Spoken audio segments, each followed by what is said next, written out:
Did any of the following actually happen as described in these scary stories? Dogman, man's best fiend. Dear Scary Stories NYC. When my wife dumped me, it was my dog Angie who kept me going. She was my rock. She took good care of me. And after a brutal and painful divorce lasting the better part of a year, I was beginning to feel like a human being again. I was at the point where I was considering accepting an invitation to a party. In other words, I was at the verge of returning to a more normal social life. But then, I met the Dogman, and my recovery process went straight back to square one. To be honest, I'm probably not even back to square one yet. This time has been a lot harder than last time. I have so few friends left, and none that I can really count on. Laugh if you will, but I blame the Dogman. Back in those days when Angie and I walked and ran and played together, I came to many realizations about life. You don't need a wife. You don't need a girlfriend to be happy. And if your wife leaves and takes all your friends with her, that doesn't matter either, as long as you have a good dog to share your life with. Angie wasn't just a good dog. She was a Great Dane. She must have been almost 4 feet tall at the shoulder when she was down on all fours. When she stood on her hind legs to hug me, she stood well over 7 feet tall. One time, I didn't realize she was going to jump on me, and we both went crashing into the furniture, knocking a bunch of things over. Imagine caring for a pet larger than a professional basketball player. Angie was a lot of work, but she was a lot of love, too. I don't want to say where I was walking her on the day when things all changed because I don't want you to get sued. I suppose it could have happened anywhere. This was not our first time walking in this vicinity. In fact, we enjoyed this particular trail, and we probably went down it about a third of the time. Sometimes we would walk where Angie wanted to go, if she pulled on the leash and seemed to have a strong opinion about it. Other times, she seemed indifferent, and so I would decide where to go that morning. We would walk for at least an hour, but sometimes up to or even over 2 hours, depending on the individual circumstances surrounding that day. Was the weather nice? Did Angie seem to want to go back or to stay out? Did I have to get started on my work earlier that day, or could we spend more of the day together before I got down to business? I discovered that as long as I stayed focused on Angie, myself, and my work, then I would accidentally become happy. It was an accident at first, I mean. After that, I tried to use it like a magical potion or a scientific formula. If I do A, B, and C, then I will arrive at D. Like anything else that becomes formulaic, though, it can tend to stagnate and dry out on you. What was I saying? It's harder and harder to stay focused after what happened to me. I apologize. Oh, I was explaining that we were walking a trail that we went down over 30% of the time. It's lovely. It's historic. And I wouldn't want to tell you the name for that reason. It's a place everyone should visit. Just because I had a terrifying encounter there doesn't mean that I wouldn't recommend it to others. I'm quite sure I could camp in those woods for the rest of my life and never have a similar encounter ever again. It was a once-in-a-lifetime event. It's just that this event knocked me for a hard loop. I've really had the wind knocked out. Okay, I drank a cup of old-school instant coffee, and I'm going to try one more time to get through this description before I get sidetracked again. Right now, this feels like the worst thing that ever happened to me. It feels worse than a divorce, at least in the short term. I hope that in time it'll seem less traumatic, but that time has not arrived just yet. Angie and I were walking in a forested part of the trail. I noticed that something had caught her interest, so I wound her leash one round tighter around my fist in case she took off suddenly, running after a rabbit or a squirrel or a bird. This time, she didn't do any of that. If anything, she seemed sort of submissive, to be perfectly honest. She was wagging her tail. She was gently whining. She was moving her ears in the way that she would when she was begging me for a snack or some attention. Only this time, she wasn't looking at me. She was looking into the forest. I wasn't so sure I wanted to see what she was seeing, so I turned around and gently suggested with a light tug that she might want to follow me back. But Angie still wasn't paying attention to me. She had this odd posture that I didn't recognize at first.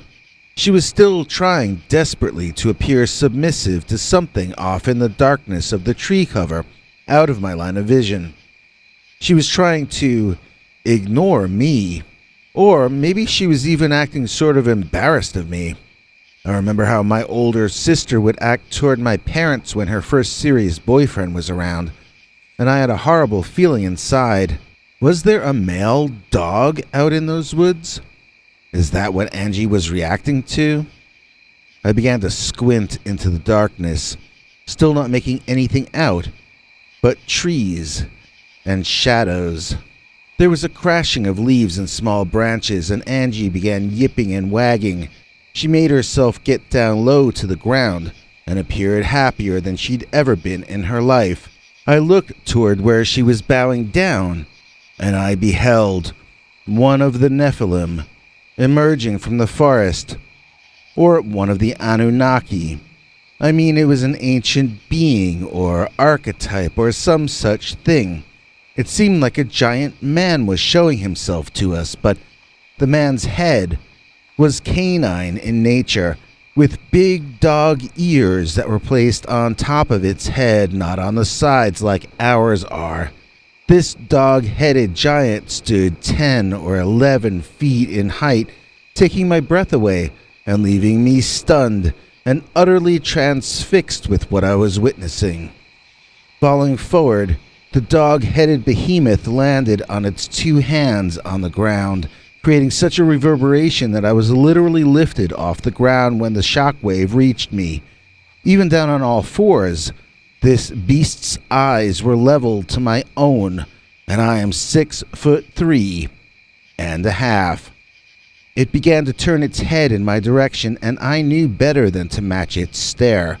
I tried to back away, but I discovered my dog firmly planted in place. She was kicking up a dust storm with her tail wagging. So hard was she attempting to express obsequiousness toward the larger creature.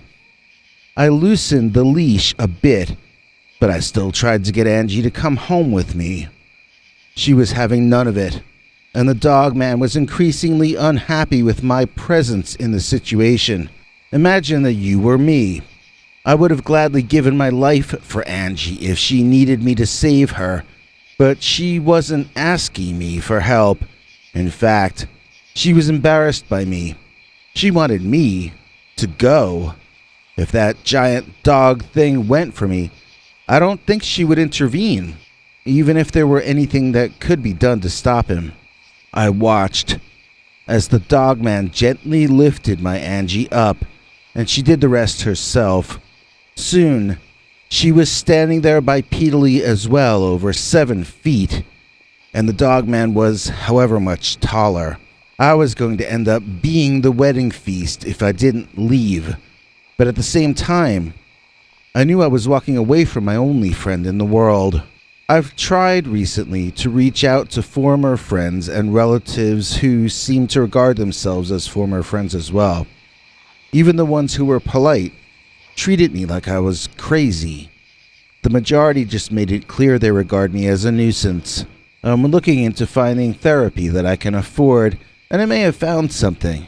It'll be a person I can talk to until I can find new friends. Or maybe a new dog. Maybe not a dog. Maybe this time I should get something that won't run away like a goldfish. Whatever. I mean, I don't really care anymore. The only problem is that I know I should care about my own life, so I'm trying to figure out how to fix things. It seems that the only thing I feel like doing anymore is staring at the clouds and watching time go by. Since the day my best friend got stolen from me by Dogman, man's best fiend. Travis Turner is a real fast learner, gives off more heat than a Bunsen burner. Please join us in thanking Travis Turner for helping make this episode possible. If you'd like to become a Scary Stories executive producer and get to see our secret uncensored Sunday stories, just click the join link under this video. PQ Ribber will be back at the very end of this video if you want to learn more, but right now, let's dive directly into the second of our 3 scary Dogman stories, which we call Dogman Chased Away My Neighbor's Cat. Dear Scary Stories NYC, my story is one of those you can tell in one sentence. In fact, the entire tale is in the title. I have a dog, or really it's my wife's dog, and we can call him Ruff, because that's all he says all the time. A Ruff, a Ruff, a Ruff. He's only 2, but he looks and acts like an older pooch. I forget what breed my wife told me he was, some kind of a long-faced mastiff. He likes to sit most of the day looking out the window and panting. He sits kind of like an old man on the subway with his legs spread wide and his belly hanging out. When something moves out there, he usually gives off his patented a ruff when he sees a bird or a squirrel or some other small animal. If something out there spooks him, though, then he gives off the high-pitched yip yip yip yip yip bark, which sounds to me like someone stepped on his tail. The causes for this bark, so far, have ranged from the wind making leaves blow, to package delivery people, to, on one occasion at least, the Dogman. Our neighbor moved in 1 month after we got our dog Ruff, and she brought with her a cat we can call Mischief, because that's what he or she was always getting up to. She or he would dig things up in your garden, if that's what would bother you. Or dig up your entire backyard pet cemetery if that might upset your children. Or Mischief would even steal food from your kitchen. Nobody in the neighborhood ever liked him. Or her. I warned the neighbor lady that outdoor cats don't last long in this area.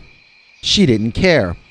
I warned her we have packs of coyote wandering through town, making short work of outdoor house cats. She told me I bored her. But when that cat disappeared, our new neighbor took turns blaming each and every one of us in the neighborhood. However, none of us ever did anything to her cat, I can guarantee you. Neither did my dog Ruff, although he did bark at her every single night.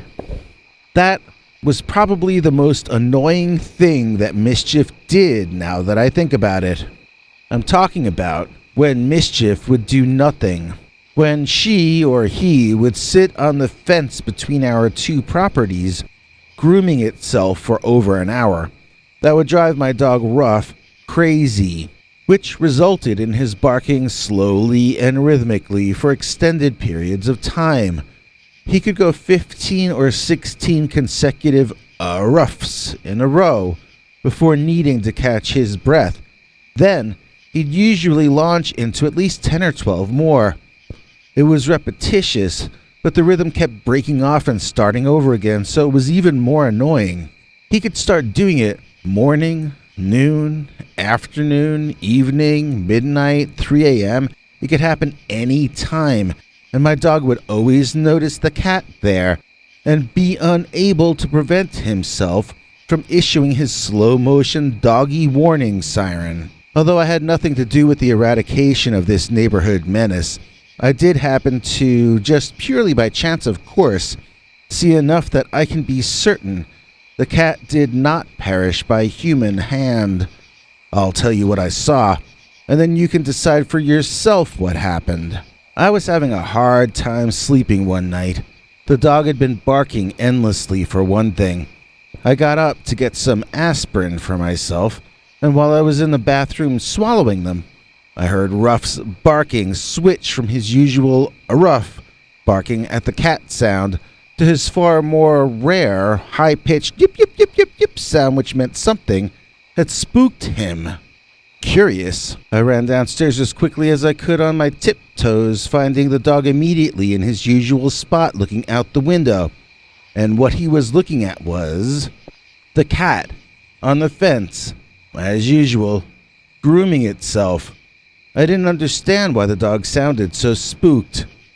Then I saw that Ruff wasn't even looking at the cat. He was looking at this large man-sized silhouette that seemed to be creeping up behind the cat. It was almost like a moving, living shadow, and I gasped, thinking I was witnessing something supernatural. In the next instant, something happened that may or may not have disproven that assumption.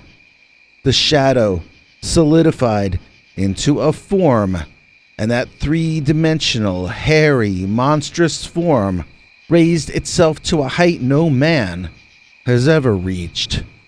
This living animal had been hiding in the shadows, making itself small, and even then appeared as large as a man.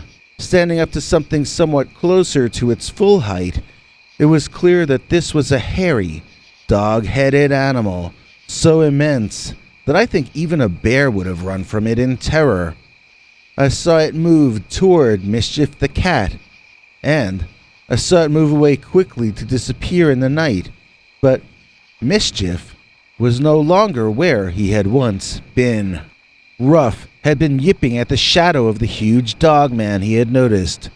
Mischief never heard or smelled or sensed the Dogman in any way while it snuck up.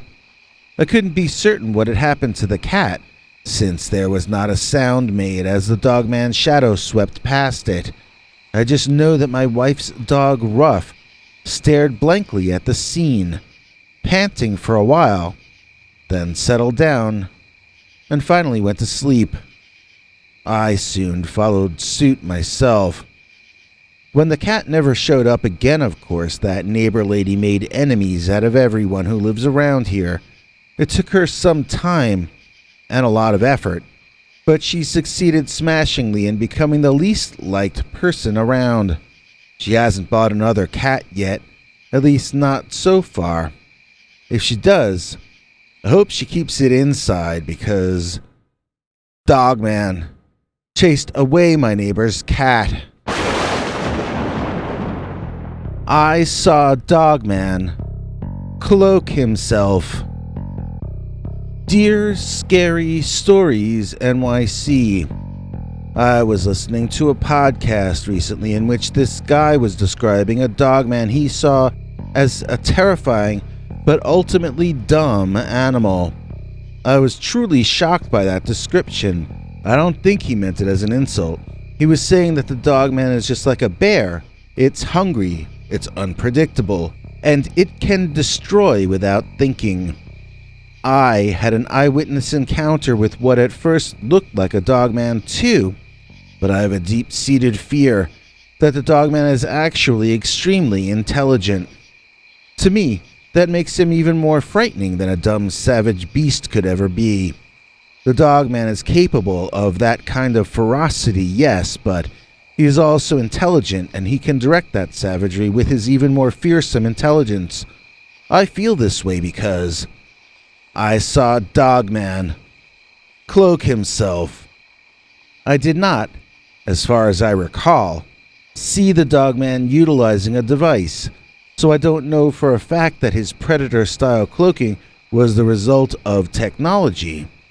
Maybe he did it instinctually and there was no intelligence actually involved at all. I just have a feeling deep down inside, though, that the kind of Dogman I saw was from an intelligent breed. I should say the Dogman that we saw, since I was with my camping buddy when this happened. There's a guy I know who we can call Keith. That's an in-joke. He was the first person I ever went camping with, and I continue to camp with him more than once every year now that we are both in our late 40s. I would hesitate to even call us friends, but we feel very safe hiking and camping with each other. We can feel a great sense of privacy while out in the middle of nowhere as we leave each other alone. At the same time, we can feel a sense of safety as we've each pulled the other's butt out of the fire on more than one occasion. We've saved each other's lives, in other words. Then, we went back to our own tent and went back to ignoring each other until the next crisis or the next mealtime.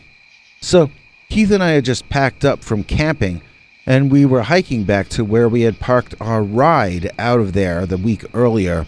We were not really very far out into the wilderness at all as we were heading back to civilization when we both saw it. There was a wolf-headed man drinking from the stream that we were about to rehydrate ourselves from as well. He looked like a character from Harry Potter to me at first. I thought he was an enchanted dog-headed hunter or something out of a fairy tale, but it almost immediately caught sight of us and stood up to a much taller height. This was not an enchanted man. This was not a person at all. It was not wearing clothing. It was a big, carnivorous-looking, mammalian-looking beast. Like a bear, but taller, more muscular, more human, but giant, and with a dog or wolfish head. We dove back under cover, but it was too late. It had seen us. While still looking directly in my eyes, I saw it turn into something like water. It was translucent, and sometimes under certain lighting it would even disappear completely. Leaves crashed and trees swayed as it furiously ran away, making remarkable time and being completely out of range of my hearing in literally seconds. Because of where we were each standing, we both saw it disappear, but only I noticed the leaves and trees being pushed out of the way as it ran into the forest to get away from the scene. My camping buddy Keith was panicked and convinced it was still there, no matter how much I repeated to him that I had seen it run away, or really I had seen evidence of it running away, since I couldn't actually see the creature anymore once it had cloaked. Was this a natural cloaking ability that the creature was born with and used via instinct, the same way chameleons change their coloring based on their surroundings? Or does this mean that Dogman is a more advanced species disguising itself as a savage beast? Or maybe it's not even trying to be in disguise. Maybe it's our own inbred prejudices against hairy, sharp-clawed forest predators that causes us to underestimate the Dogman. The more I think about it, the less I understand it. All I can say for sure is that I saw Dogman cloak himself. Thanks for watching till the end.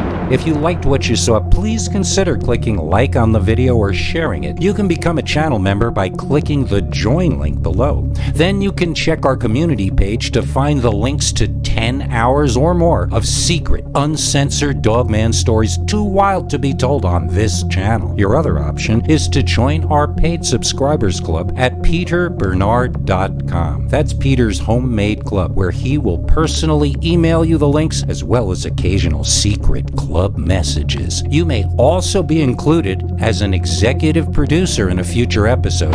You have a scary experience you want to tell us about? You can email us at scarystoriesnyc@gmail.com, or else call our Scary Stories voicemail hotline at 804-LESS-SCARY. The machine cuts off every few minutes, so if you have a long story, please keep calling back and we'll piece it together later on. Good night, and have a scary tomorrow.